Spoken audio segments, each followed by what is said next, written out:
So good morning again, and I am still Suzanne Weekes since last you saw me. And so what we're doing in this room is going to talk about the workforce landscape, and we'll do a panel as we did before, and then we'll have time for questions. Can I see what states are in the house? Alabama, Nebraska, Georgia, Iowa, pardon me? Arkansas, Maryland, Oklahoma, Wisconsin, Minnesota, Tennessee, California. What is it? What state? Idaho. Great. Ohio. Wonderful. And one from Massachusetts. Very good. So this is about workforce landscape. And our intention is to, so we're all involved in educating students in mathematics, and we're doing this because mathematics is useful, mathematics is beautiful, but hopefully our students will eventually become contributing members of our, our society and help support me when I retire through Social Security contributions, et cetera. So we want to see what the workforce landscape is like, and how that may inform or how that may influence what we are teaching, what we're doing. It's just good to know. But still, can I get, maybe I'll ask 3 people to hear what you may want to get out of this session. Anybody? Yes, sir? At this table here? Well, I'm looking for additional strategies that I could probably use when I'm currently serving on our mathematics course study committee for our state of Alabama. When you're combating folks like People's Forum, and they're injecting fear within language when they're defending, when they're trying to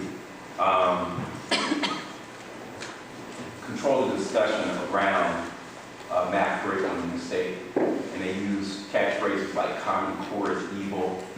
And they do. And it strikes a chord of fear in everyone. So they're adamantly against any substantive math reforms in the state in terms of career pathways. So hopefully that's right. Thank you very much. Anyone else? Yes. You're not from Oklahoma. You're from, where are you from? What's the Kathleen from IBM, from Cambridge, Mass. Okay. So I'm interested in how we can make our professions more representative in terms of women, people of color. Okay.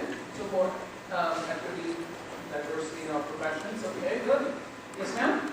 So I'd like to hear perhaps a discussion about how the workforce landscape connects to the education, because what I'm seeing is that really workforce could control higher ed coming straight out of high school. And what is the definition for workforce? Are we considering that it's coming straight out of high school, or are we considering that it's coming out of higher ed? Because we're, as we said earlier, we're getting muddy waters here between secondary and college, which is fine. But I want to hear what everyone's thoughts are about that. One more. For you. So we have what's called the Analytics Leadership Council in Iowa, which is about 55 companies that get together every month and talk about issues that have to do with mathematics, with statistics, with their employees not really knowing what to do very often. And that have to do with the question. And what they want is, they do not want a mathematician or a statistician. What they want is somebody who understands mathematical and statistical issues, besides what else they do. And the else may be an accountant or an engineer or whatever else. So how can we integrate math and statistics and data science into, well, the K-12 and also the post-K-12 curriculum in a way that actually companies get the kind of experience and expertise that they need in order to do their job. Okay, good. So thank you very much. So of course we've prepared slides already. Well, we thought it was good to have this discussion, and hopefully what we convey will address some of these questions, or at least we're all getting to start thinking about these things.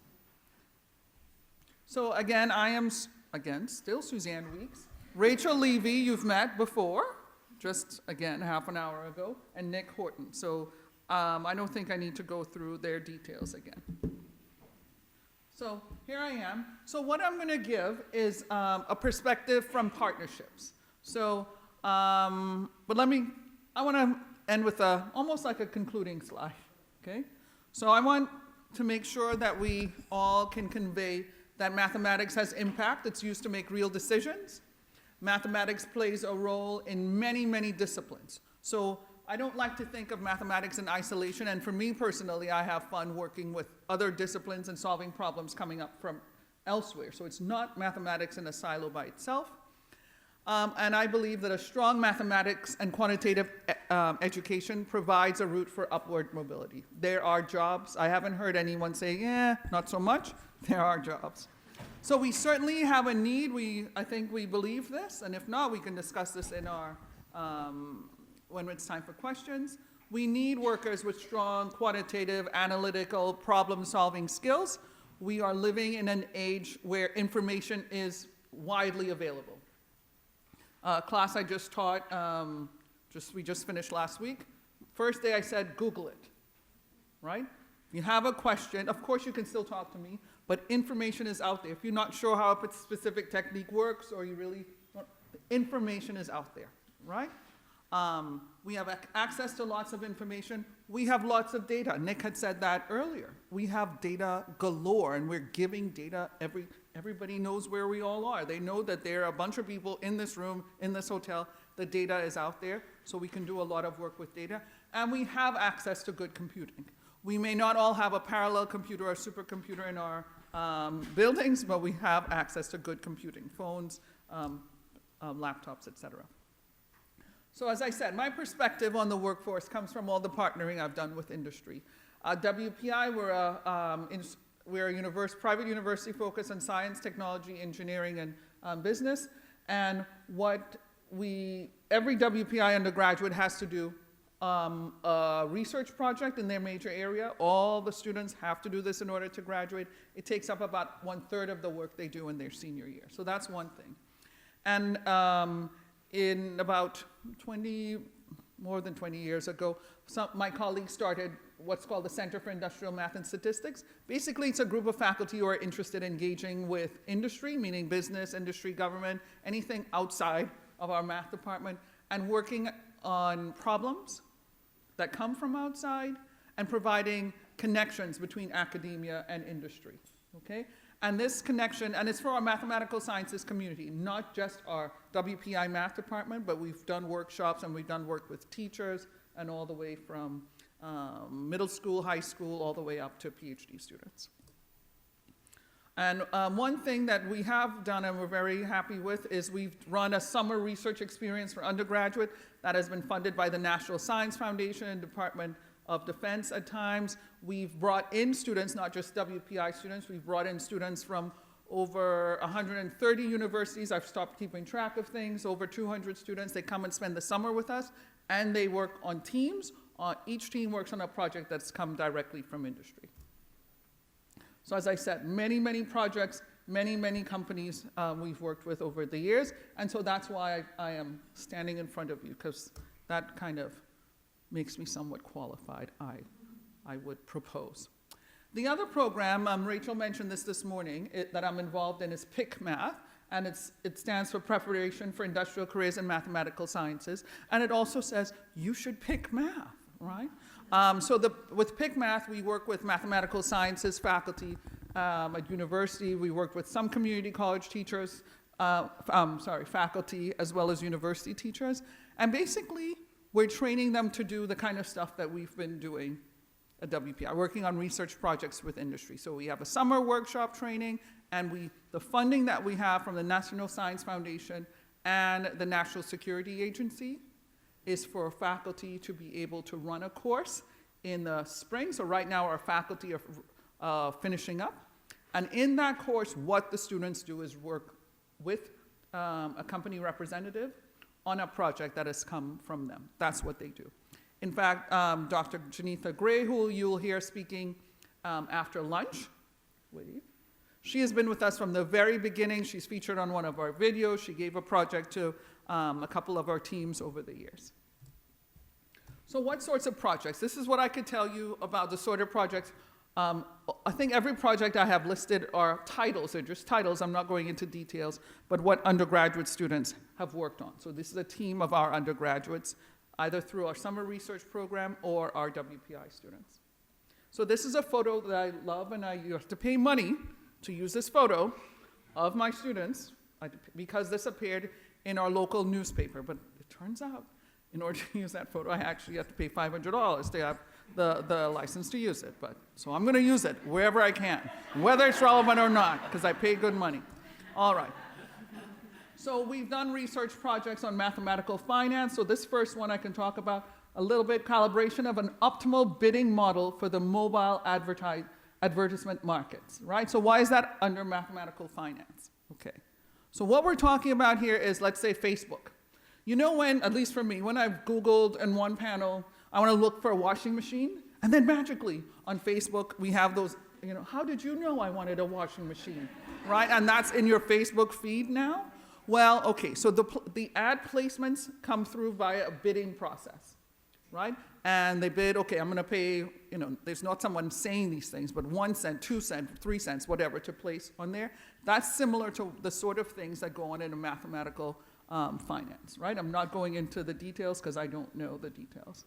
Liquidity risk using exchange-traded funds, all these things you see, bond portfolios. I'm not going to talk about any of this. This is just evidence that we can do. With some good math knowledge, we can contribute to, let's say, mathematical sciences. We worked with Lehman Brothers, which actually does still exist. I thought they no longer exist, but they actually still exist. They just went bankrupt. And State Street Global Advisors, et cetera. And this is part of a microwave structure. So we've had students work on math modeling projects with related to microwaves, as I have a colleague whose focus is on this. And so, interesting. That video should be, sorry about that. Okay, that should have been an animation that's playing there, but nevertheless. So we've worked on math modeling of cancer cells, growth, geothermal energy harvesting systems, which basically is a sustainable way to provide heating and cooling to your homes. We've worked with NOAA, the National Oceanographic and Atmospheric, agency, looking at fish species in the Northeast continental shelf. And as I've said, we've done a few questions about modeling microwaves and heating and uniformity of heating and things like that. So one of the projects was pre-mission flight plan optimization, okay?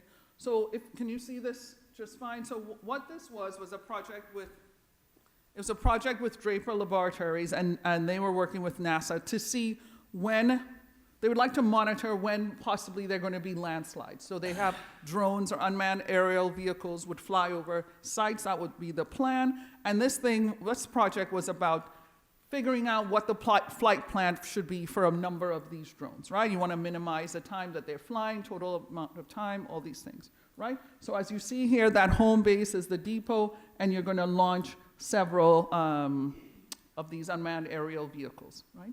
But I'm just putting a little fine bit of detail on this, because when you take out the bubbles and the pictures, you get a structure like this, okay? And so that leads you into I'm just saying what happens when you start with this nicely posed problem about landslides. Yeah, we're going to help the world stop fatalities, get people evacuated in time by knowing how to monitor things. So you have this picture, you get to that picture, then inevitably you get into the field of graph theory, to have that study of graph theory.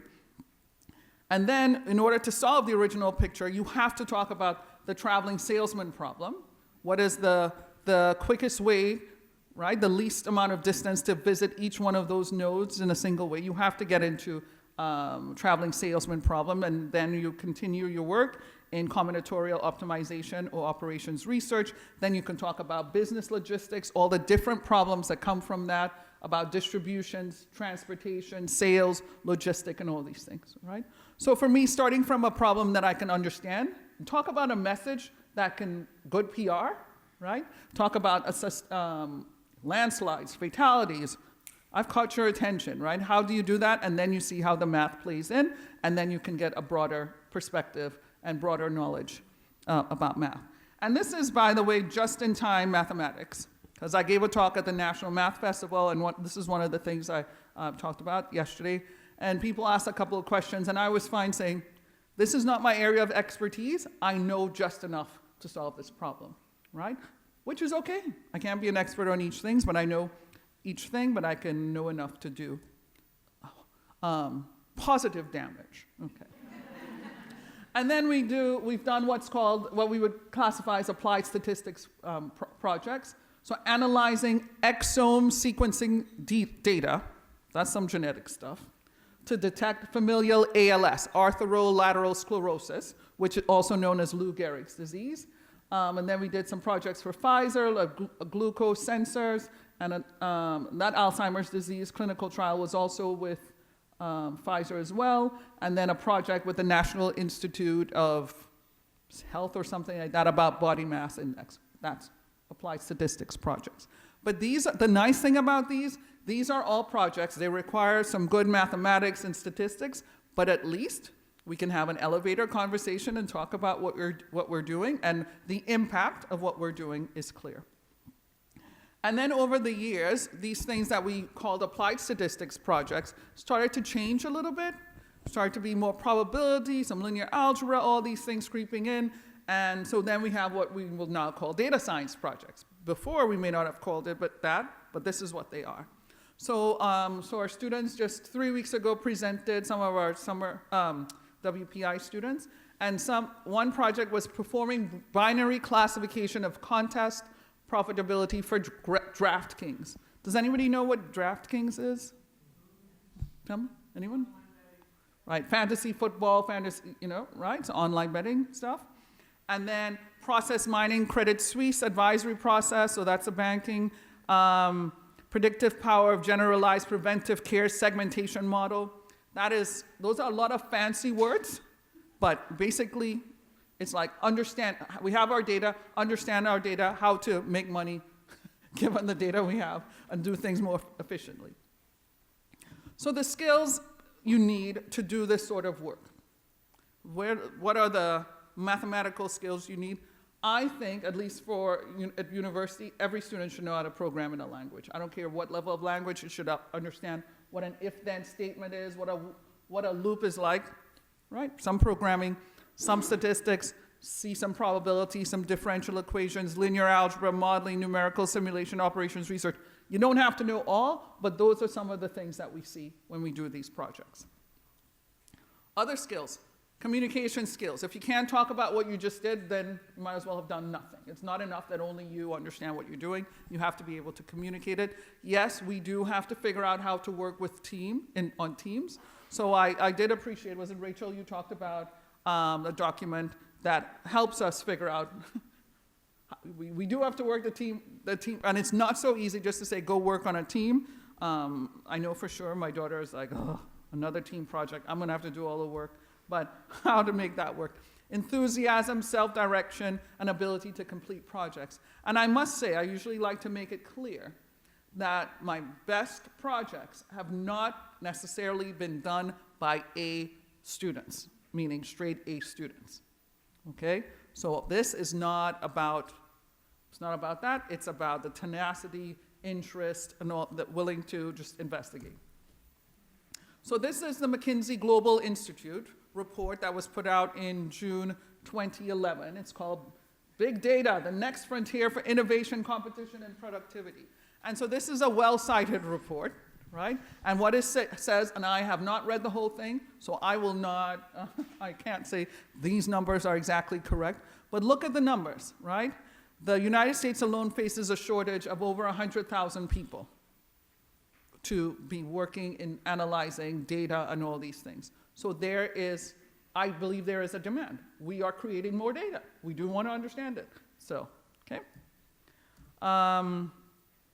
And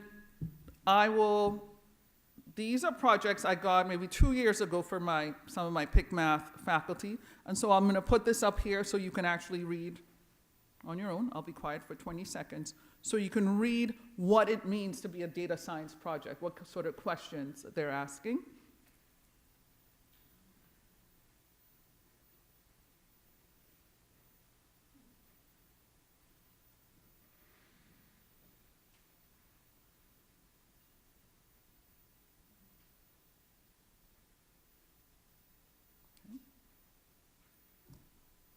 Okay, and then moving on.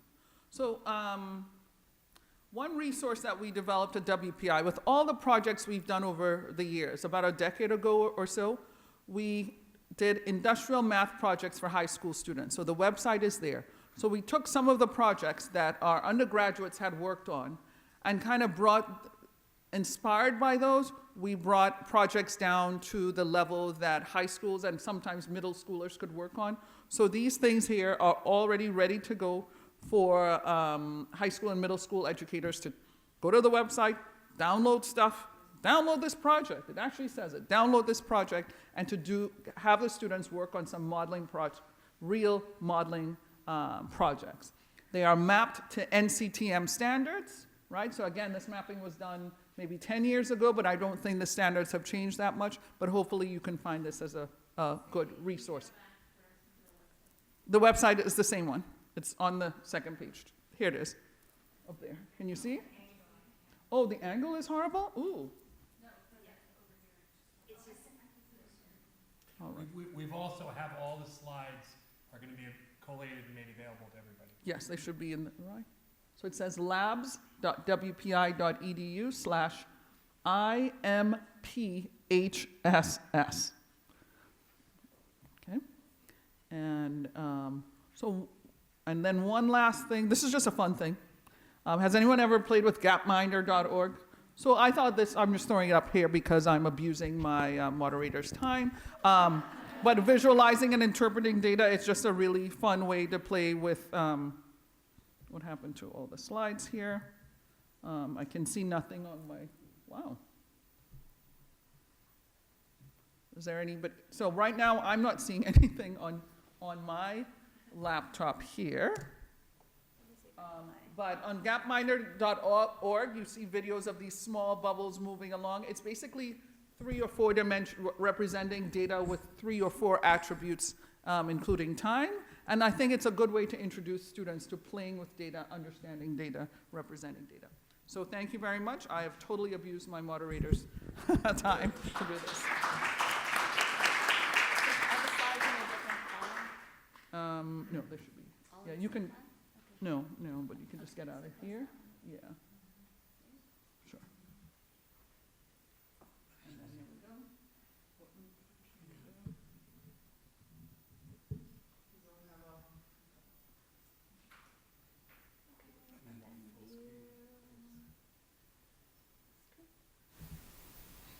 Yeah, so I'd like to pick up on some of the comments and discussion that we had a little bit earlier. As I said, my name is Nick Horton. I'm a statistician, but with a real interest in ensuring that the mathematics and statistics are really a part of the kind of growth we're seeing in data science. There's a quote from my colleague from Mount Holyoke College, George Cobb, who's had a lot of involvement in a lot of national efforts, where he says, he believes it's the use of imagination and judgment that makes our subject, broadly speaking, mathematics and statistics, appealing. And we owe it to our students not to keep that a secret. I think this theme we have here of kind of modeling of teamwork, of problem solving is what mathematics does at its best. And I think that's what George said a long time ago. More recently, I chaired the American Statistical Association's Undergraduate Guidelines for Statistics Programs group.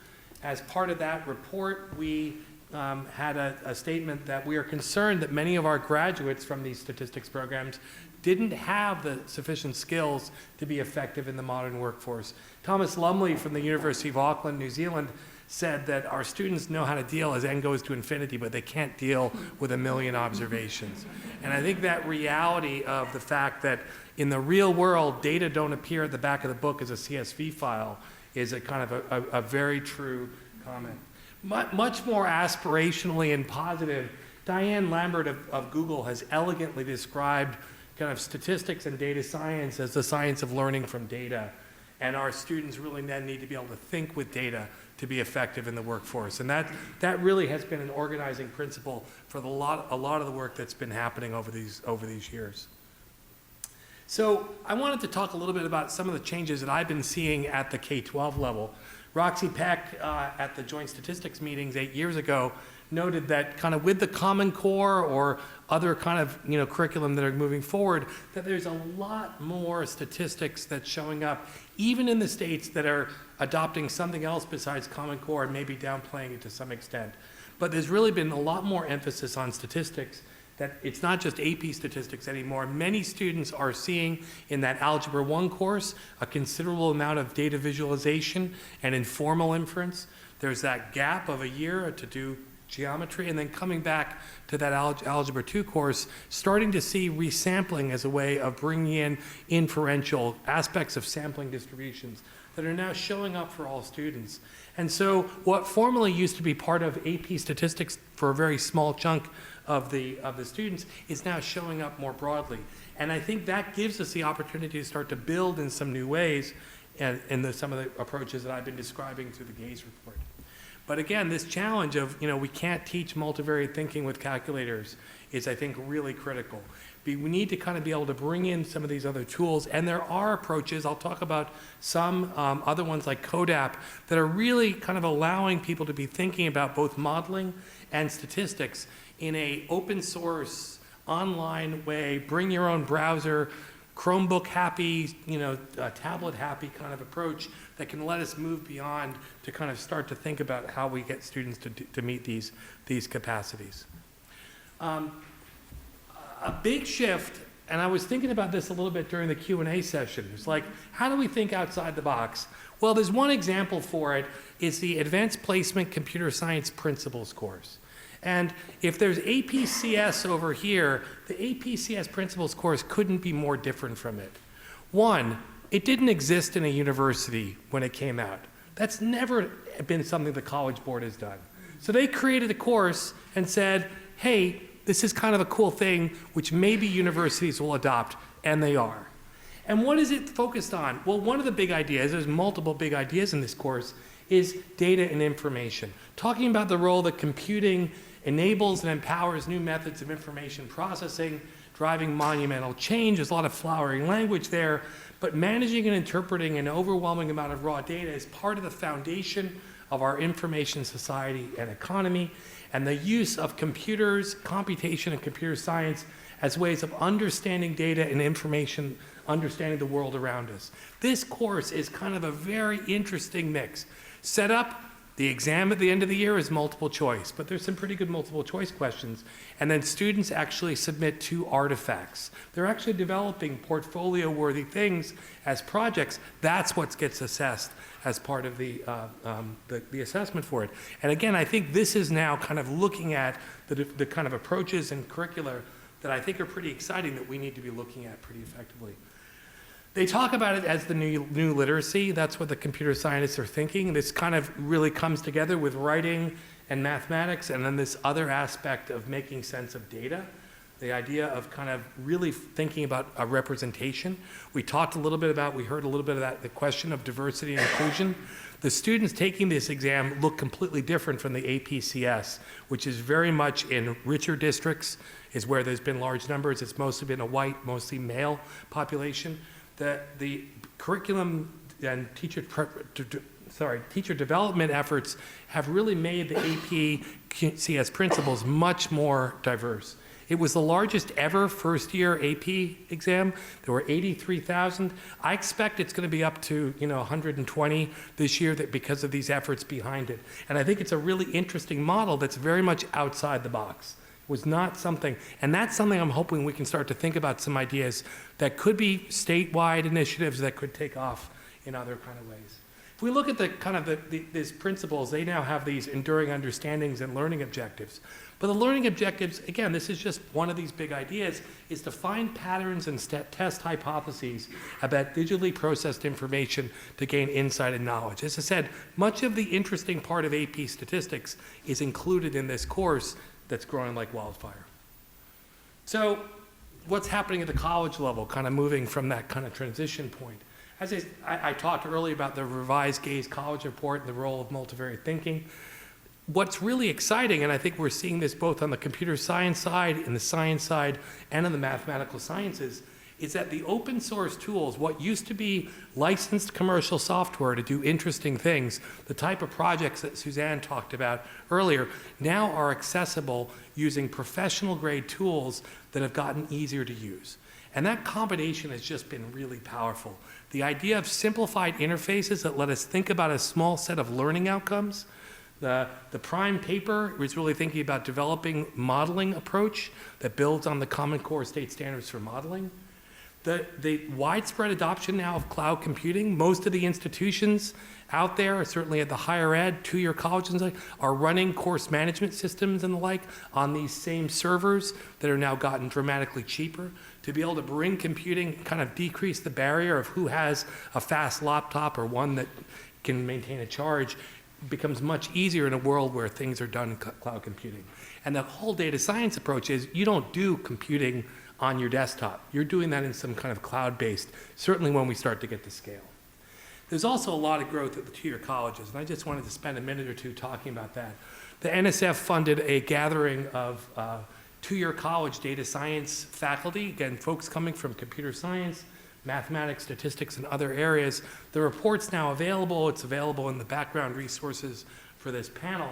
That really we're focusing on the development of three things: certificate programs, associates to workforce, and associates to transfer. And what's been remarkable to me is that I have not found a community college recently that has not been developing data science programs. These are schools that typically teach, you know, a whole series of math courses, including Calc 1, Calc 2, 3, linear algebra. They'll often teach CS 1, 2, 3, and 4, but they're all typically historically have just taught intro stat. But now there's kind of the development of these data science programs, and they've been taken off like wildfire. And so kind of different aspects of kind of what you would think about at a certificate program for someone maybe with a BA or some other prior training, associates to workforce, what that looks like. And again, we have great models for CS associates programs, cybersecurity CS programs, and those I think are very useful when we think of data technologists coming out of that, as well as associates to transfer. Same kind of general areas, again, very consistent with what Suzanne talked about and also came out of the National Academies Report, except these aspects of kind of the data management, data technologies. Where do students understand about relations and entities? There is a framework that the computer scientists have for data technologies. That's not something we've typically been trained in, but we need to actually now incorporate into these programs. And so kind of really figuring out how that's happening. And as I said, it's happening very fast at the two-year colleges. There are various workforce implications from some of the reports that I mentioned earlier. I talked about this idea we need to get four-year and two-year colleges, you know, leaders together and lock them into a room to make sure the articulation works, because that's highly problematic. And we now have new courses coming in, so there's not. It's a mess right there right now as it's all being developed. There's also, we need to kind of really be sure this aspect of diversity inclusion. How can we kind of attract and retain and really allow people to succeed, both for a variety of careers and have the students coming out of these programs mirror the country as a whole. The two-year college summit talked about the idea that we need to make sure that for programs going directly to the workforce, they have to have flexibility, but they need to have this collaboration with local industry partners to make those successful. I want to kind of step back just a little bit to this idea of what do we want them to do at the end of the day, right? When we want them to be able to come at the beginning of the day and figure out some question, import data, do some tidying or wrangling, and then multiple times through this process of transforming, visualizing, and modeling data. They need to kind of extract this understanding. They need to come up with workflows that will make that reproducible and automatable, and then they have to communicate the results. And this is actually straight from what we've been talking about earlier. The Common Core state standards for modeling, the way that Eureka Math has put those together, has this idea, there's a problem on the left-hand side, there's communication, there's a report on the right-hand side. This is kind of the things we are doing already, but it gets lost at times. And I think in terms of workforce part, this focus on modeling to me is an exciting approach. Hadley Wickham, who was responsible for that earlier figure, gave a talk last year at the Use R meetings where he kind of posed the question, should all statistics students be programmers? Again, consistent with what Suzanne said, no, but they all need to program. And this aspect of what is actually often a dirty word, programming or scripting, but to kind of be thinking about these aspects of data technologies, algorithmic thinking is really as fundamental to me as some of the other things we've been talking about. So kind of closing other thoughts. For me, when I teach intrastat, it's kind of like multiple regression, early and often, purely descriptively. Start to kind of think about what it looks like if you have a different slope for the males and the females. Thinking about ways of bringing technology in, but to really do that in a way that reduces the cognitive load. Bring in these other aspects. What's the biggest problem with data science in my mind? It's selection bias and confounding, right? The data weren't collected for a particular reason. We can get the wrong answer unless we're careful. There needs to be that framework there. We've heard a lot already about project-based learning as a way of teaching, this idea of reproducible workflows that they can go out there and work in teams when they proceed. How do we do it? Certainly we want to de-emphasize p-values to make room for these other aspects, and there's a whole kind of other talk about that. And then thinking about multiple mathematical pathways that will provide the kind of training. That list of courses that Suzanne is exactly what I want students to have, but they don't have time in most programs to take whatever the 10 or 11 courses would be required. So again, that's my remarks. So thank you very much. I look forward to discussion.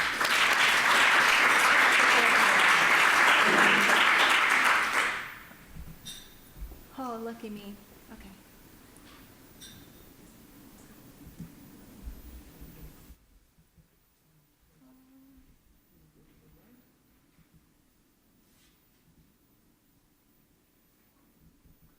All right, we don't need to edit, but we would like to see. Where is it, y'all? Slideshow. Thank you. Slideshow from the beginning. All right. Woo! All right. Hi. I don't know where to stand. Once again. All right. Maybe. All right. We'll try it. I'm Ray. I can't see some of you. It's going to really bug me. All right. So I usually talk about math modeling from kindergarten to industry, and I'm the third author on a new book chapter that hopefully will come out with Springer on math modeling in kindergarten. The kindergarten teacher is the first author. So, but I have done industrial work at all levels with my fifth graders up through college students, through graduate students, and I've worked in industry myself, and now I have a job that's not in what maybe you would call industry, but is in the nonprofit sector. So that's where I'm coming from today. And I think that what I want to talk to you about is sort of what is your work going to be tomorrow, and maybe some today as well, to really put this into action, because it's a tall order, what you just heard. So let me ask you, what skills, if you were to talk to employers, what skills do you think they're asking for? Just shout out some things. Communication. Problem solving. Critical thinking. Computational number sense. Being able to work independently and in a team. Unscripted problems. Okay. Perseverance. Lots of things. How do we, as you were talking about, if someone says Common Core is evil, how do we come back with Common Core is a big step forward in getting students to justify what they're doing and to give them some flexibility about how they do what they do, so that when they get to their jobs, they not only can choose to do sensible things, but they can explain to their boss why they did them. Does that make sense? That is what, in my mind, that is the biggest thing that Common Core gave us, were those practices. The list of practices align far better with those things you just said than any set of mathematics topics that you're going to come up with. And so if someone says Common Core is evil, you can ask them, what do employers want? And they will say those things, no matter who you ask. And then you can explain to look at the practices, and you can show a one-to-one correspondence between those practices and those things, right, that the employers want. So that's one answer to an approach to talking about, you know, like Common Core or not, it's moving you in the direction of having students explain and justify their mathematics. And that is what you will have to have in the workplace, no matter what you're making an argument for, even when you're making an argument for a raise. Right? Okay. So they want lots of things. You just said them. Right? Amongst, you know, these things are amongst them. And so I could have asked any audience, and you would have come up with those ideas. So here's what we hear. I have a student I just hired. If I give them a bare bones math problem and any resources, and if they can Google it, they can do the math problem. But when I give them a problem, and when you looked at those problems that Susie posed, those two problems, those were not story problems. You know story problems, they have all the information you need in order to solve the problem. If you looked at Susie's problems, those did not have any of the information you need. You didn't even know at that point which information was going to work for you. And you don't even know if the information you find, the data, will have been gathered for the purpose that you think you're going to use it for when you're solving that problem. Looks like the right data, but did you get to gather it? Do you really trust it? How did it get cleaned? Do you have to clean it? What choices are you going to make? What's an outlier? So, the problem is students are coming to work with mathematics in their pockets. But given a problem, they have no clue which tool to pull out of the pocket at what time. And if they do pull out a mathematical tool, they don't know how to justify the choice of that tool as opposed to some other tool. Because the way our curriculum is set up is to ask them to do the same thing in the chapter that we explained in the chapter. And that's uniquely, not maybe uniquely American, but it's more American than in some other countries where things are mixed up a little bit more. Okay, and it makes it harder in that transition that Dan was talking about where the students are going on strike because they don't like the math. It's easier if someone tells you how to do the problem and then asks you to do that kind of problem. Even like the easy, middle, and hard ones. Even the hard ones, you still know which tool you're pulling out of your pocket. Right? And so when you're thinking about your curriculum choices, this is really important. Okay, so I wrote this book with a couple of other people to try to answer the question for faculty members, how do you advise your students how to get a job, no matter what job it is, when they're coming out with quantitative training? Our faculty didn't work in industry generally. So they're not awesome advisors. And I hope that high school guidance counselors will start having this on their shelf as well. Because it's not just, oh, you like math, you can be a blah. There's a lot more to be done, but then how do you communicate it? Because your job is not going to have the title mathematician. You love math, but once you step into industry, that's not going to be your job title. And if it is, you're going to be at the bottom of the pay scale for your qualifications. Get that. So we have not only a problem in mathematics about PR for our profession, but literally, if we don't rebrand ourselves, we get paid less. Yikes. Okay?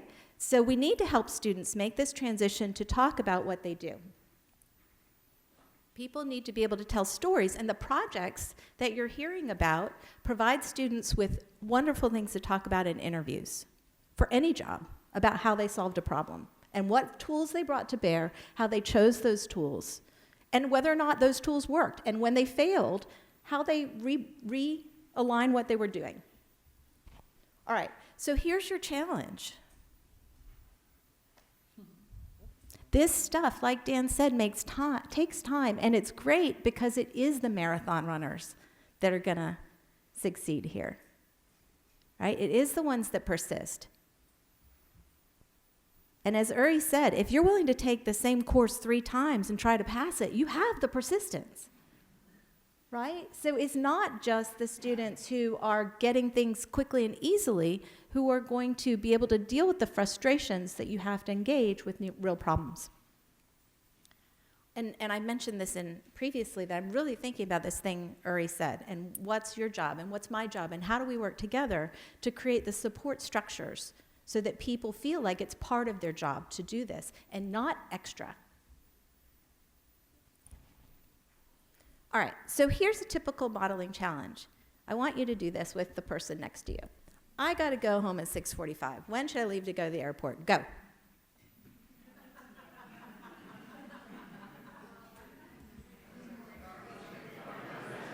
Google data.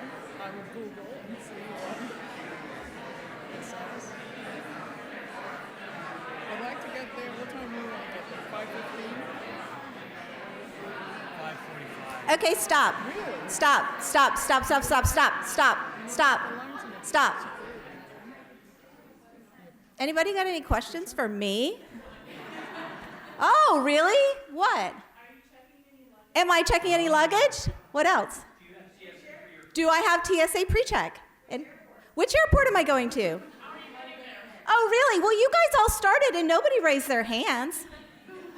Okay, so what is the point I'm trying to make? Students are accustomed to be given math problems where when you say go, they actually can go. And mathematicians are very accustomed, even with modeling problems, to go in the corner, make their own assumptions, and come up with a beautiful solution that doesn't work at all for the client. Because you cannot start a modeling problem without knowing the context of that problem. And I would argue that your most important question to have asked me is, how risk averse am I? I love airports. And I would be happily 2 hours early rather than only 10 minutes early. So you gotta know that about me. Does that make sense? So anyway, that's my point. All right, so context matters. Don't forget your client. You can't just, so community problems are important because you get into your community and talk to people. All right, how many minutes do I have? Oh, keep going. Go on. All right, keep going. All right. Does this make sense? And this is why it connects people with each other and with mathematics. So I have elementary school teachers I work with who quit algebra because they went to a college where they didn't have to have Algebra 1, and they became a reading specialist, but now they're a 4th grade teacher. And they are reconnecting with math, and they send me texts about how much they love math. It is reconnecting our teachers as well with their communities and with math. And nobody's going to be handed a word problem on a job that looks like they are in the books, but they will be handed things that are sort of like the scenarios that you saw in words, right? But they won't be in words. It'll be your boss being like, oh my God, we have to solve this problem. What are we going to do? All right, so, and it's not a math modeling problem if you don't solve it with math or stats, mathematical sciences, all your mathematics tools, your operations research. If you solve it by not talking to me and just putting it into Google, that was not a it was somebody's math modeling problem, but it wasn't yours.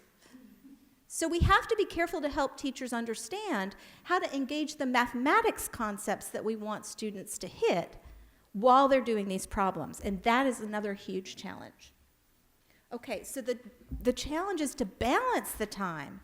So some days when I'm teaching differential equations and I'm teaching modeling, I say, today is the day you use this tool, and I don't care which problem you solve. So I usually let them choose the problem, but this is the tool you have to use. So pick a problem where you think this tool is going to work, and today is this tool day. And there's other days that everybody's working on the same problem and we're applying different tools, and you get to choose the tool. Does that make sense? And so balancing those things, but so that choice is a part of what you do when you do math is incredibly important. All right, so this is your challenge. Assessment, I actually think, isn't as big a problem as you might think, because we have modeling competitions that are assessing problems from tens of thousands of students.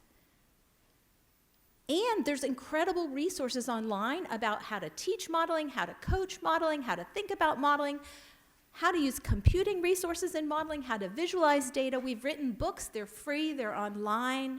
We have resources up and videos. Uri's comment that the PD takes time, but it's not actually the problem. It's the structures to support the people to do it that are. Okay, so how can you find problems? I like to go around to businesses and ask, what's your biggest problem? So I'm going to close with a video. I was in Montana, and I went to my hotel, and the people at the hotel, these women, 2 women, said, what are you here for? Oh, I'm going to do modeling. Oh, we hate math. We're scared of math. We don't do math. We don't do anything with math. We've heard of Common Core. It's really scary. We totally can't do it. I can't believe you're here to do that. Oh, my God. I was like, okay, well, you're a new hotel. What's your biggest problem? And they were like, okay, I have 30 seconds, but I'm still going to play you this video. Maybe.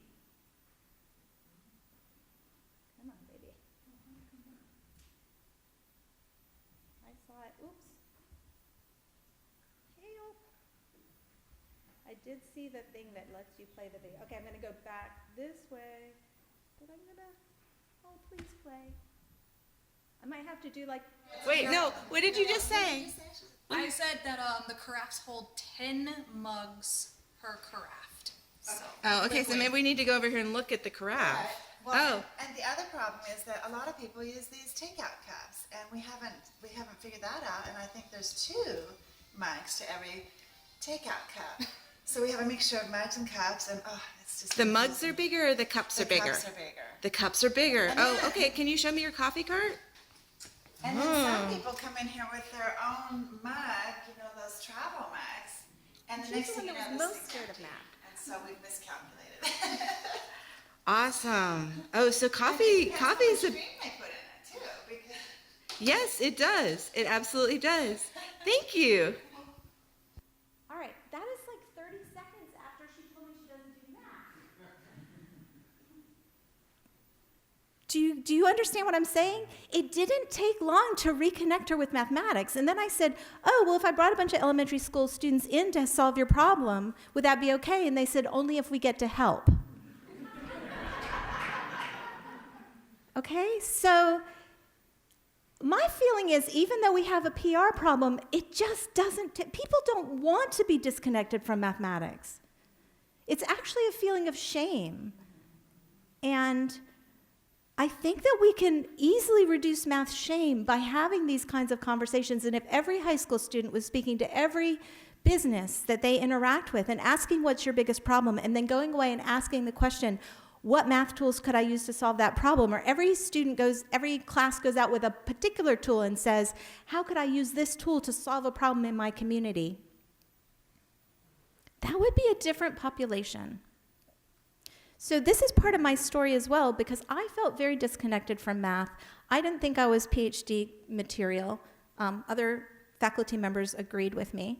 But I had a professor who took us to NASA for a practicum in operations research, and I taught school for 10 years, and I kept thinking, I just want to learn more math, and I think I can, because I contributed to the International Space Station. And I was part of that team, and that's why I went back to school in math to get a PhD, and succeeded, and got a master's and a PhD in 4 years. Now, I was not considered PhD material. But I was older and slightly wiser and maybe very focused because I had 2 children at the time. Okay, so I hope you'll think about this, how to make time and space, and then how to create these support structures. And I would be happily thinking about it with you. We've talked about the game report. I look forward to addressing your further questions. Thanks.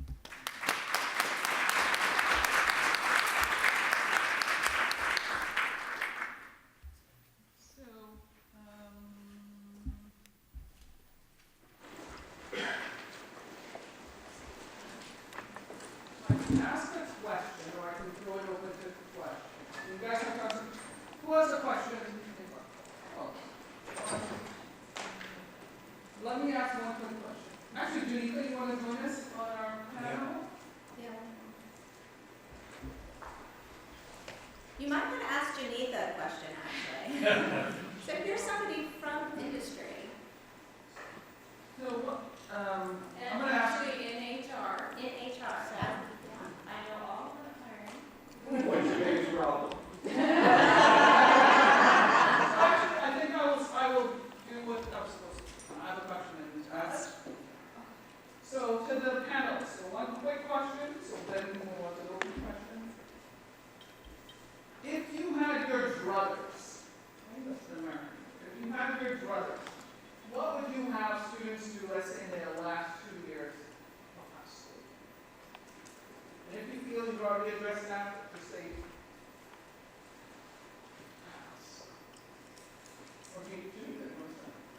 would say have them visit places they think they want to work and places they think they don't want to work to see what it's really like. I think even in places that having people come and talk to them about what their job is and what they really do, I mean, they do that.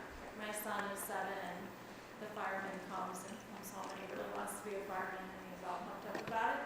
And I think that high school has gotten away from that, or the career day is a little too specific. So I think students get this idea of this is a job I want and this is a job I don't want, and I would push them to visit some of these places and see what it's really like to have a job like that. I really like that idea of kind of, updating and broadening the career day. What's, I think, a big challenge in many of the data science jobs mentioned in that McKinsey report, which I think gets us to now, right? 2019 was there, and I think they were right. Those jobs do, there's a need for those. But they're often in much smaller companies. It's not just the Googles and the Facebooks. There are a lot of smaller businesses and small businesses where you're actually seeing the growth of these positions. So the analyst type positions from maybe 5 or 6 years ago that Rachel was talking about, or maybe they're data scientists now, are often in nonprofits, municipalities, other kinds of places where they need to be able to kind of, make sense of what's going on. And it's a lot harder to kind of make those connections. But I'd like to kind of see that, as well as, again, the modeling stuff tends to drop off in the Common Core. And those work on this has shown some of those, issues we have with where the modeling goes, because it's not as structured into that later part of the curriculum. So we have a special acronym. So it's called FANG with 2 A's. Facebook, Apple, Amazon, Netflix, Google. The FANG companies. That's and that's someone said, "What's your biggest problem?" And it's competing against the FANG. I'd have them do a community-based problem or an internship in their last 2 years, because the point of keeping me connected to math was that I felt like there was a piece of me in that International Space Station. But the most important thing I learned was that the data that Cleveland needed, that Houston had, they couldn't get, even though they were both NASA, because they compete for contracts. And that was just fascinating to me. And it has really stuck with me that sometimes there are these structural impediments in organizations that they make sense in some ways, but not in others, and everybody just decides to live with them. That was a huge life lesson for me that really stuck with me. And I think, and also learning, who's important, or who is contributing in different kinds of ways in an organization, because my parents both had the same kind of job, and I couldn't imagine any other kind of job. You know about the jobs your parents have and your friends' parents have, and all the others are sort of imaginary, fictitious things. Good. Some questions. Well, I want to hear Janika's finish your biggest problem. Okay.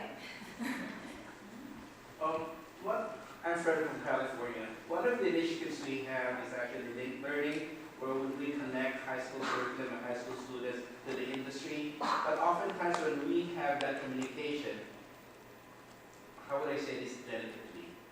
It's the teachers and the educators always hijack the conversation, and the industry partners are left just agreeing to it and not being really involved as a partner.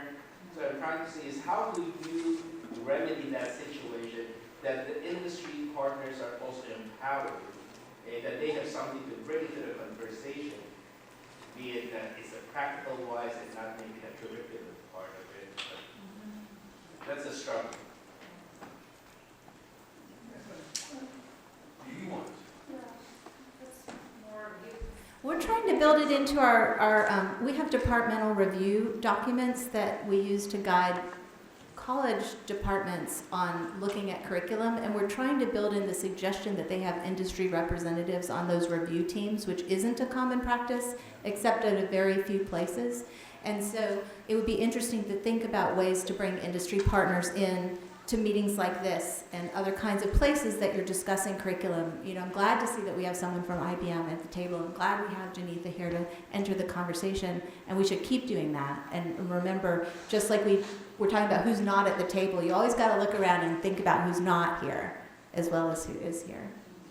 So we have advisory boards, for other universities, which anybody can have an advisory board, and that often includes not just other faculty, but people from industry, alumni, and all these sorts of things. We have an advisory board, the department has an advisory board. So I guess, as Rachel said, just getting people in a position where their voice can be heard, but that's one mechanism. Are we getting to your question? And so where was... But that was also sort of the point of the exercise that I just gave you, right? Which is also how not to forget the client. So you had a question. Yes, I wanted to sort of talk about the reciprocity between industry and education. I'm from Maryland. There has been a lot of conversation already about messaging about math and about public relations about math. But it seems to me that industry and education should be partners, as the gentleman over there talked about. But there needs to be a way that industry lifts up education and doesn't just say, we're not getting the people we need, we don't have to.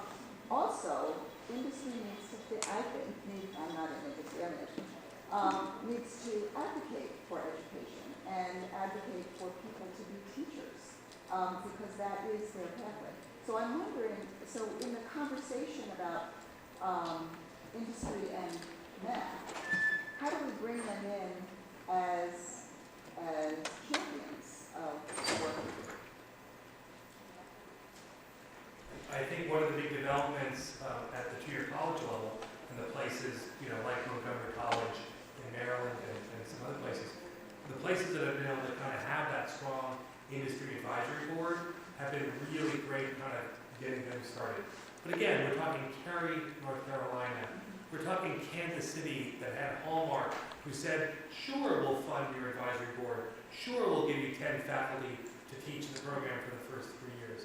I think the challenge of kind of scaling these industry connections out at the university and to your college level to less resourced areas that don't have such a rich base and a kind of a direct thing. And the question was really on the K-12 side. I think it's even more difficult. So how do we think about what those structures look like? Because those are going to be win-win-wins in the way you describe them. But where's the time coming from? Where's the leadership coming from those levels? And again, this is where maybe the state teams can think about ways of kind of pulling some of that together, because the potential benefit for everyone is going to be huge. But again, I'm sympathetic because I know how hard it is at the university level. The roundtable on data science education was focused on industry partnerships this last meeting, and the notes from that will soon be available. And it was interesting to see what Stanford is doing in computer science and what CMU is doing. But this question of how it scales down to a broader set of institutions and really, it reflects the diversity of the country is major work in progress. And I also think I don't yet understand how to get company representatives to see it as their responsibility to listen. Because I definitely, at least, in some of the roundtable conversations, saw both a willingness to say what they need, like you said, but also to say, well, if someone wants to come work for us instead of teaching, good for us. And so that's tricky also.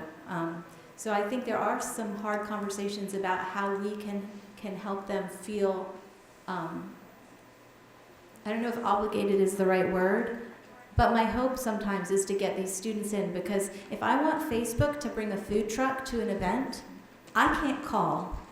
But I can call the student who they just recruited. I can call the student who just did an internship with them. I have to call their talent. And their talent can call anybody, and there is a truck there tomorrow. Does that make sense? And so I think in K-12 we also have to think, where are our students going, and then how do we keep touch with them and get them to re-advocate for their home institutions? So one follow-up. Are there any international models? I mean, what happens in Europe? What happens in Germany? What happens in France?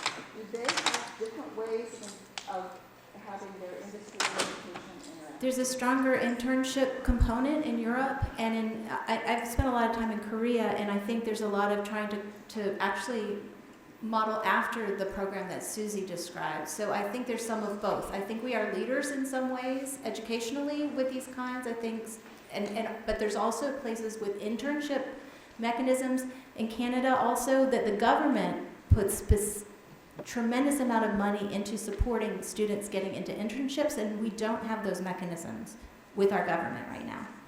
So I'm also familiar with Germany, I've done a lot of work there, and there's just the number of academic jobs is very small, so it's to their benefit to train everyone to be ready for jobs, and they start tracking early on, like, is this going to be what kind of career, and prepare people much earlier.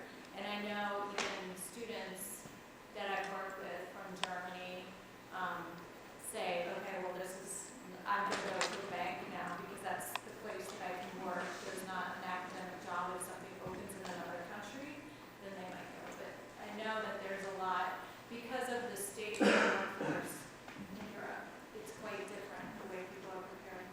Okay, so I'm going to, you had your hand up, you wanted to make a comment or a question? A question, yeah. So a lot of times in states, they run into state staff, teachers, all the way down to the classroom level, run into a perception among parents sometimes that is, college is not for my kid.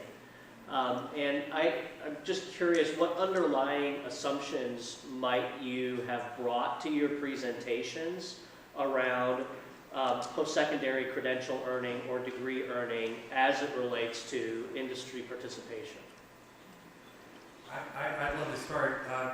For data science, it was always these like unicorns, PhDs in astronomy, who are really good with duct tape and billions of data points, or terabytes of data, and those are the kind of the jobs people were describing. But when you looked at what was actually happening at the FANG or the kind of medium-sized places, it really is a pyramid of PhDs. There's a small number of those, a lot more masters, tremendous number of bachelors, and now this need at the associate's level. And to kind of be thinking about what that, I don't know if it's data technologist, data plumber, but to be able to kind of visualize and make sense of data in a way, because the places they're going to be working can't afford a master's or a PhD, even if they could hire them. And so this kind of challenge of thinking about a kind of much more diverse pyramid where it's much more porous, I think is going to be an important part of that conversation, but certainly not the only part. Question? So in the K-12 space, I think one of the biggest structures that opposes what we're talking about here is standardized assessment and accountability. And every time I go, I'm from Indiana, but anytime I'm going and talking to teachers about changing their teaching practices, that's the biggest pushback is this is not how we're assessed, and this is not how we're held accountable. In Indiana, it's now our pay is tied to how our kids are doing on these assessments. I'm wondering if there's a way to promote, at the same time in Indiana, there's a lot of support for workforce development in that landscape. I'm wondering if there's a way to leverage workforce partners to say, hey, listen to this. This kind of accountability is not actually supporting what we need you guys to be doing, and what that might look like. I have a question for you all about that. Does anybody have portfolio-based assessments, and how does that start happening? So we don't. I don't know. Does anybody have portfolio-based assessments? Ohio is starting in that direction. So are we again back at the question of, I keep saying advisory board, I said advisory board, but is there room for that? Is there a place for that at the school level to have, so you're going to address that, to have industry engaged at that ground level almost? Well, I guess to me it's more at the legislative level. Yep. Than it is even at the school level. Yep. Because right now the teachers are just responding to the message that they're hearing. And as much as we try to say, hey, it's standards-based instruction, and if you're doing this and you're teaching kids how to think, they're going to be able to do these other things.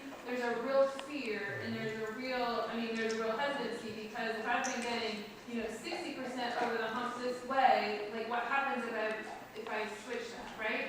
And so so I guess I'm just wondering, I think it's a higher level in terms of how do we advocate, like it's gotta be a both and in terms of we need the workforce development, so we have to have this conversation about assessment of that. So, did you want to respond to that in your hand? Slice of it, so it's really more limited. So I just to comment about the advisory board and the space to potentially get some traction. It doesn't really address the very real issue of accountability through assessment, but CTE is a space where we've had some traction because there's career technical education. It receives a lot of additional funding, federal funding streams, and I'm from Oregon, and we just passed a measure that also increased funding streams for career technical education. And they have written into their requirements advisory boards. And in Oregon, where we're really rural, that can't happen by school or by teachers, so we create regional advisory boards.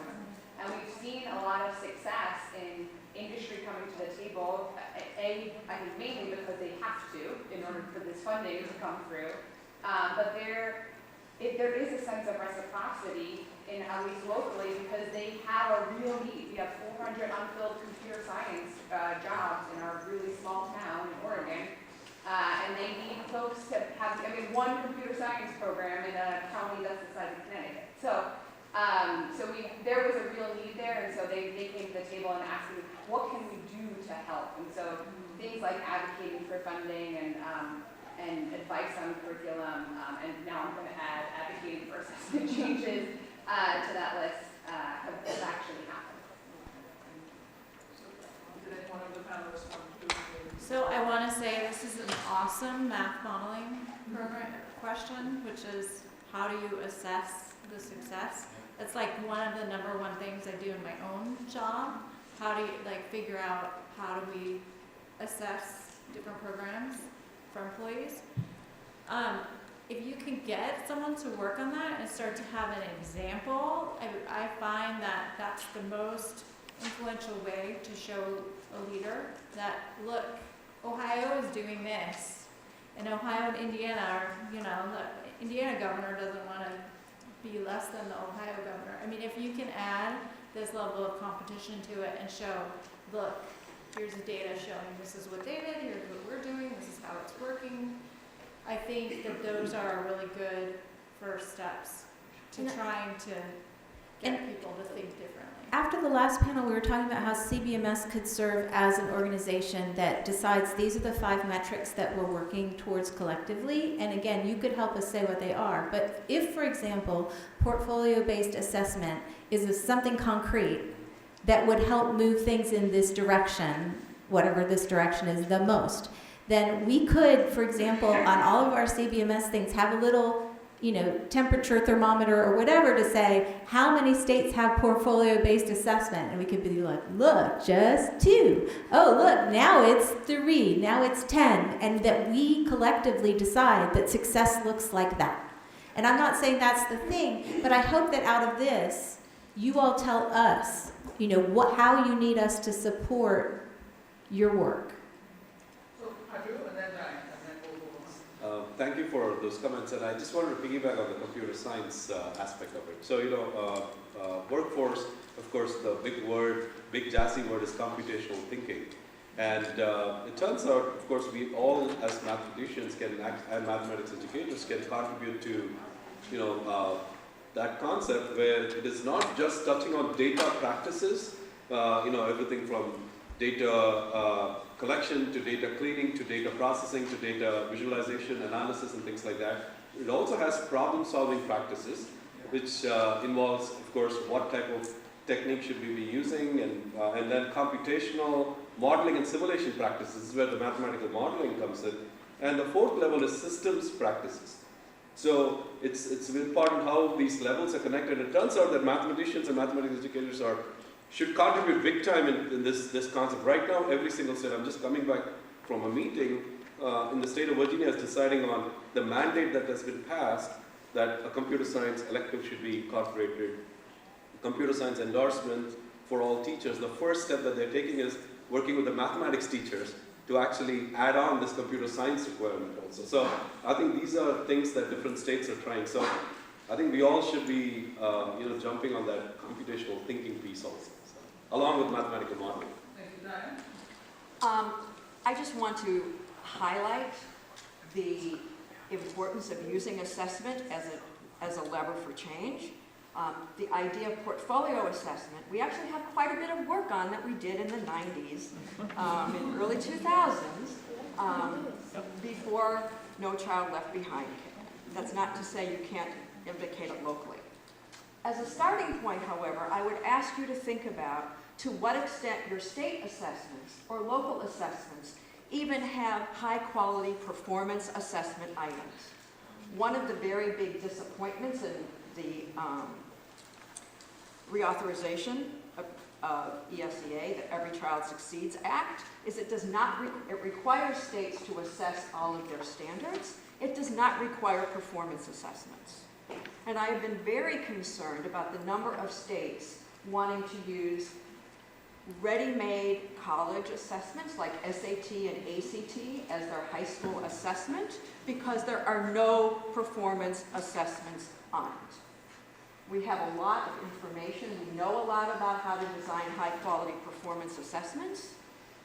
And that is a real lever. If we start there, even before thinking about portfolios, how do we ensure we have items that assess problem solving? If we can't assess mathematical modeling, as described in GAME completely, we could have items that attest assumptions.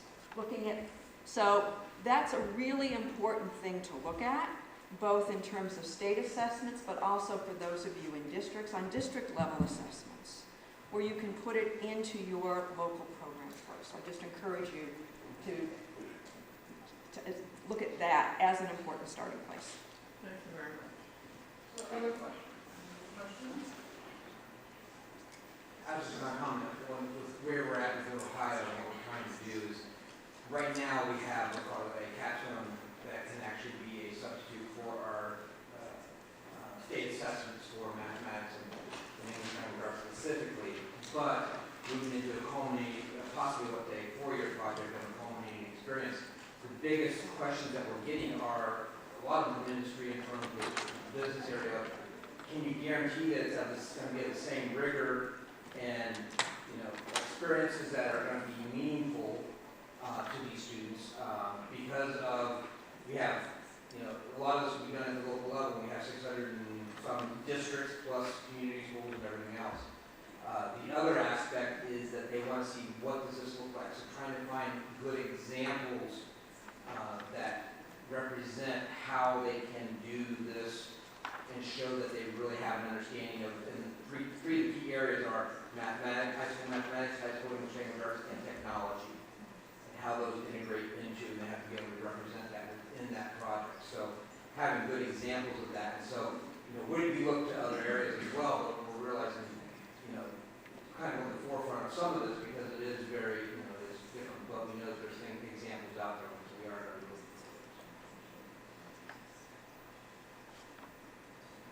That word rigor is tricky, right? What's that? That word rigor. Yes, it is. Tricky. Yes, And I think that's something that you also can think about is how we redefine rigor and how we define rich, right? So. Because a lot of people think of rigor as an assessment that measures a certain way. What are you counting? Yeah, so we have been doing some writing on rigor and math modeling and how to help people make the translation from what they think of as rigor to what it would look like in a math modeling context.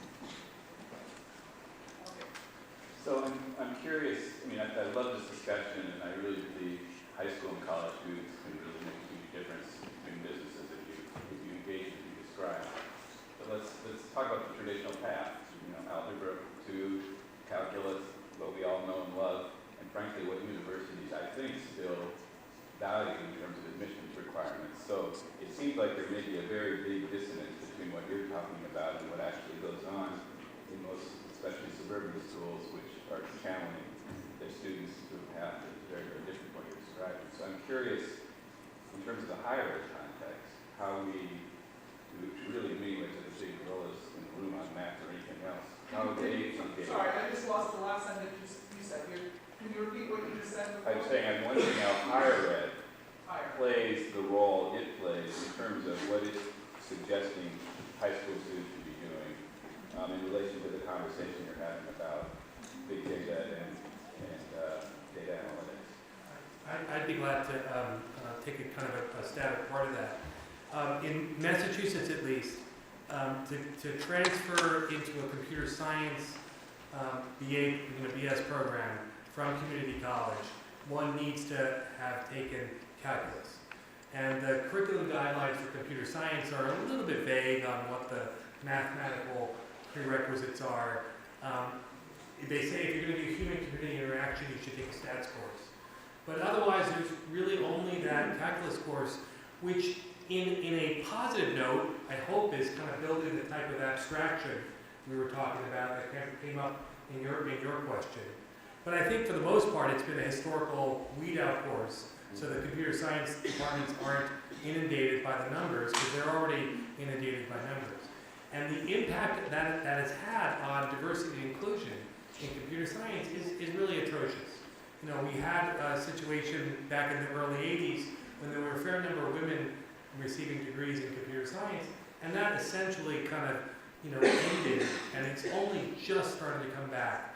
And I think as we start to see the growth of data science and kind of really thinking about a kind of a more modeling-based mathematics, we need to really ensure that that is diverse and broad. And so we have the situation in CS where it's historical. That's been the course that's required. That's the easiest path. That's what people are. And we saw from David's presentation to start off today that people have to take multiple cracks at it till they finally give up. And I think we need to kind of be thinking very carefully about, we still want to have that calculus pathway, but we need other pathways. And I think for the most part, it used to be, I think, a kind of a mark on you if you took AP statistics as opposed to AP calculus, that you were looked upon less favorably. But I think that has changed a lot over the last 10 or 12 years. There's still some aspects of it, but we need to be kind of developing other pathways that allow student success, that will help them move into STEM, to get the skills that they need, and to kind of make sure that those are not thought of as developmental or kind of second-class citizens. And I think the performance tasks that Diane was talking about rarely appear on the placement exams that you would get when you come into college to ask how good are you at math, how competent are you. And so when we're thinking about the assessment, we shouldn't only think K-12. We should think about Uri's data and David's data about how if you don't perform well on your assessment, you're going to be put in pre-calc because maybe you're a hotshot modeler, but you didn't, have a grip on some of those calculus or even mostly pre-calculus concepts that are showing up on those assessments at college. So we can do this cooperatively. I just want to discuss the word cap. Okay. Go ahead.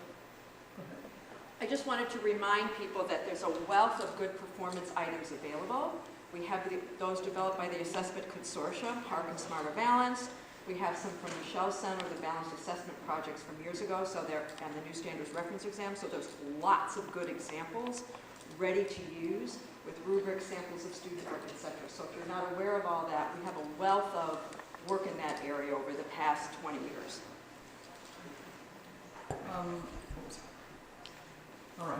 So I was just going to point out, just because the word calculus came up, right? And so, at least for us, calculus, WPI, maybe, we're different, but you can major in whatever you want to. You don't have to perform a certain level to be at a certain major and all these sorts of things. And even for our math majors, calculus is not even required. It's not listed as a required course. They seem to always take it, which is good, because it's good recommended background, but technically it's not required. And the problem that I did spend a little bit more time, that one about the drone flying to different spots around the country looking at landslides, you did not take a single derivative, okay? So it's a graph theory kind of thing. Maybe there's some linear algebra involved, as it is in a lot of what goes on in data science. So just we continue to encourage you to recognize the different pathways, and calculus is not the be-all or end-all. And in saying that, I know that there is a system already set up in a certain way, but I think that's part of the goal of all these discussions, to broaden how we think, broaden the pathways, and maybe the goal is that we, the people here, are going to coalesce and be that force to break through the wall that currently exists. Yeah? Okay. So let me add something too. I think we've talked a lot about how murky it is between high school and college, whatever type of college you select. I think it's equally murky between college and working, because I don't know any job where there's not some sort of a test given. Sometimes they can be totally different tests. Some are orally read on the board, some are like a take home, some are, I mean, this is part of what we do in our interview process. Everyone takes some kind of a test. And the kind of test is not something that students who have just been on this traditional path that you talked about would recognize as a test. Because a lot of it is trying to aim at how do you think, how do you present your results, how do you interact with others, where do you look for information. Like, we want to learn a lot of other things besides what's more traditional education. So I think that some of the assessment and the way that high school assesses is one thing, college is totally different, and then the way employers assess is completely different. So that's kind of where all the mix-up comes in. So. And let me just kind of make a quick linkage between what Rachel was talking about in terms of some of those co-curricular things that are happening at the college level. The competitions, those other kind of opportunities to kind of be doing things in practice are often thought to be shallow in terms of real insights that you can do on a weekend or something like that. You don't have the domain knowledge, you don't have the ability oftentimes to go figure it. But it's great practice for those job interviews. And this aspect of, I think we're teaching problem solving, and to be able to kind of like frame it in that way, to me, is a very helpful answer, coming back to that original, the Common Core is evil, but I think it helps to foster problem solving, and that's what we want our students to do. I'm curious if the assessments or tests from the industry, are they cataloged somewhere? I mean, from a K-12 perspective, I would love to be able to point at a variety of different examples. No, we have to make them different every time, because as soon as someone takes one, it goes on. Even in style, catalog even in style. Yeah, there's yes, websites. There are. Yeah, there's great websites where you can find kind of interview problems that people have been, coming up with. One of the themes that I've heard in the discussion today that I don't think has been named, except Brian Roger said the word, which I actually found incredibly ironic, and I'll tell you why in a second, is what do we mean by rigor, right? Because as we talk about different pathways, as we talk even about what is an HR manager or director looking for in an applicant, I don't think rigor means the same thing now that certainly most of us grew up with, or even that we were talking about 5 or 10 years ago. So just a selfish plug for a second, the Dana Center has a paper out on rigor that is a joint statement between K-12 and higher ed on how to define rigor. We have our website, blah, blah, blah. Right? The thing that I thought was so ironic in Brian's statement about a portfolio assessment, or I'm even just going to call it multiple measures, was a concern about rigor, and I didn't hear who it was coming from. I assume workforce or legislators, right? And yet they're also the ones who are saying we're not getting enough qualified applicants, right? So I don't think you get to say both at the same time, right? I think you either have to say we're going to revise how we think about rigor, or God forbid, we're actually going to take on what we mean by college ready. I don't think it means the same thing anymore than it meant 10 years ago.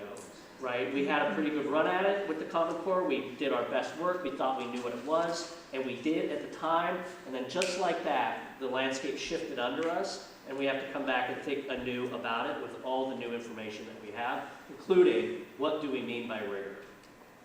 I'd like to add to that the workforce, this idea of being in the workforce and when you get into the workforce, I mean, a lot of us had jobs as kids, right? And then a lot of students are working in college, and a lot of students are working to be able to afford to go to college, and then they're working during college. So, and at least my undergraduates were feeling pretty burnt out after 4 years and really even the ones that wanted to go to grad school, a lot of times they wanted to work for a while, both to save money, pay off some loans, and also really be sure of what they wanted to do when they went to grad school. I think all that's great. And so I also think that having a new vision of learning isn't linear, careers aren't linear, you know, we have, and so the idea of multiple pathways plays in many ways here. Thank you very much.